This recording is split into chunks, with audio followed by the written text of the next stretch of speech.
Welcome to Democracy Now!, democracynow.org, the War and Peace Report. I'm Amy Goodman. Coastal cities, including New York, London, Shanghai, and Hong Kong, could be flooded before the end of the century. The dramatic new study, published Wednesday in the journal Nature, predicts global warming could melt the West Antarctic ice sheet within decades, far faster than previously predicted. The collapse of the sheet, combined with ice melting in other regions, could cause seas to rise up to 6 feet by 2100. The study's authors, Robert DeCanto of the University of Massachusetts Amherst and David Pollard of Pennsylvania State University, also found the melting of the West Antarctic ice sheet is not yet inevitable, but that the emission reduction plans outlined in the 2015 Paris climate deal are far too weak to stop the sheet from melting. In news from the campaign trail, Republican presidential hopeful Donald Trump has sparked widespread outrage by saying women should be punished for having abortions if the procedure were to become illegal. Trump has advocated for banning abortions.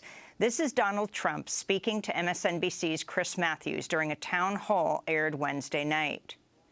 Should abortion be punished? Well, people in certain parts of the Republican Party and conservative Republicans would say, yes, they should be punished. How about you?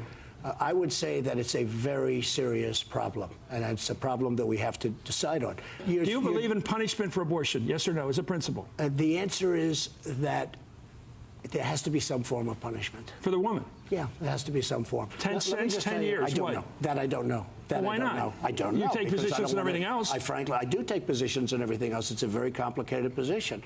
The comments drew immediate backlash from other presidential hopefuls, an array of women's groups, and even some anti-choice groups. NARAL, the nation's oldest pro-choice group, called the statement horrifying. The anti-choice group March for Life said Donald Trump was, quote, completely out of touch with the pro-life movement. All the other presidential candidates responded to Trump's statements. Ohio Governor John Kasich told MSNBC, quote, of course women shouldn't be punished for having an abortion. Texas Senator Ted Cruz did not reject the proposal, but said Trump would, quote, say anything just to get attention. On the Democrat side, former Secretary of State Hillary Clinton told MSNBC's Rachel Maddow, quote, what he said today is among the most dangerous and outrageous statements that I've heard anybody running for president say in a really long time. Vermont Senator Bernie Sanders said, quote, to punish a woman for having an abortion is beyond comprehension, end quote. Following the backlash, Donald Trump attempted to walk back his comments by saying if abortions are banned, then it should be doctors who perform the procedure who should be prosecuted, not the patients. Trump's comments come only one day after a 15-year-old girl was pepper sprayed and sexually assaulted during protests outside a Trump rally in Janesville, Wisconsin. The teenager was holding a sign reading, quote, damn Donald, back at it again with the white supremacy. She was surrounded by Trump supporters, some chanting all lives matter. She says she was groped by a man in the crowd. A video then shows her being pepper sprayed by another person when she confronted her alleged attacker. This comes as Donald Trump faces increasing criticism that he permits violence at his rallies. Trump has said he would pay the legal fees of his supporters charged with attacking protesters. In Minneapolis, hundreds of people took to the streets Wednesday night after Hennepin County Attorney Mike Freeman announced no charges will be filed against the 2 Minneapolis police officers involved in the shooting death last fall of Jamar Clark, an unarmed 24-year-old African-American. Clark was shot in the head after a scuffle with officers who responded to a report of an assault. In announcing the decision, the prosecutor rejected claims by multiple witnesses that Clark was shot while handcuffed. Clark's death sparked a series of protests in Minneapolis, including a weeks-long occupation outside the 4th Police Precinct. On Wednesday, hundreds gathered to protest the lack of charges against the officers.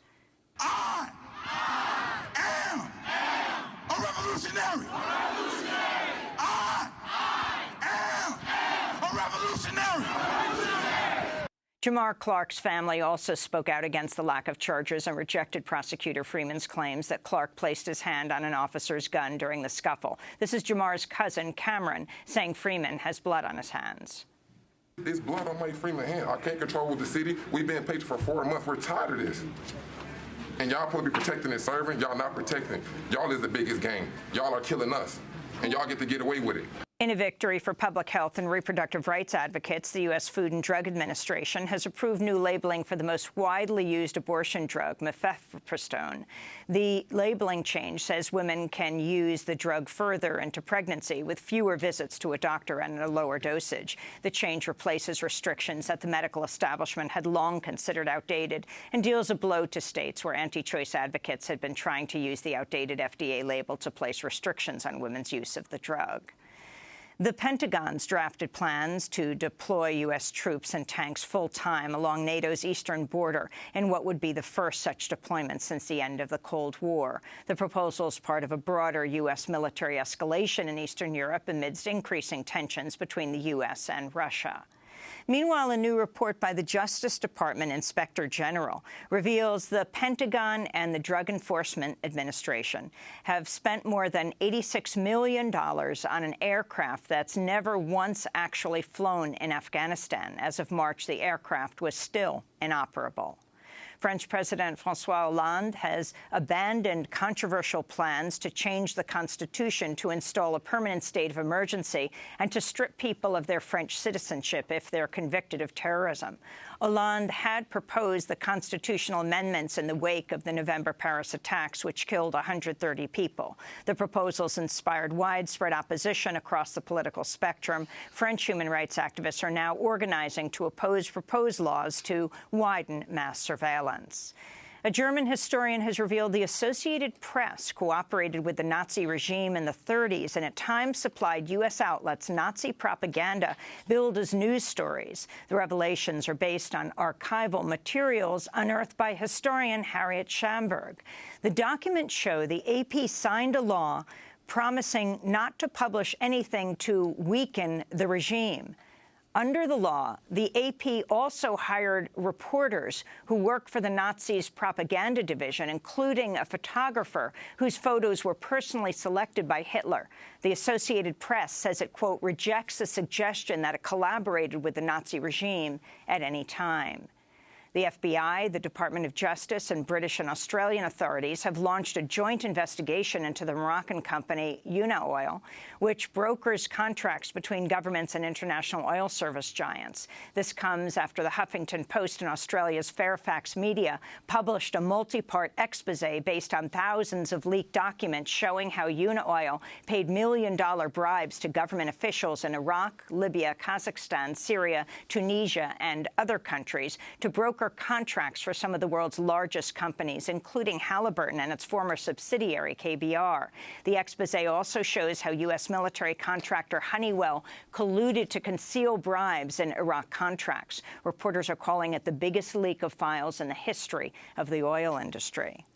In Arizona, 5 people were arrested during a protest outside Arizona Governor Doug Ducey's office, demanding he veto House Bill 2451, the first in a series of anti-immigrant bills to reach his desk. 4 protesters locked themselves together to block the entrance to Governor Ducey's office. This is protester Maria Castro. I'm willing to do whatever it takes for my community. It's important for us to make our voice heard. The state of Arizona doesn't care about our vote. They don't care about democracy. This is the only way for us to be heard in the state of Arizona. During the protests, Capitol Police also arrested Carlos Garcia, the executive director of Puente, Arizona, although he was not part of the lockdown and was off to the side doing media interviews. And the president of Harvard University, Drew Faust, has announced she will install a plaque to commemorate 4 enslaved people who lived and worked at Wadsworth House, the one-time home of Harvard presidents. In an article for the Harvard Crimson, Faust wrote, quote, "Slavery is an aspect of Harvard's past that has rarely been acknowledged or invoked, but Harvard was directly complicit in America's system of racial bondage from the college's earliest days," she wrote. And those are some of the headlines. This is Democracy Now!, democracynow.org, The War and Peace Report. I'm Amy Goodman.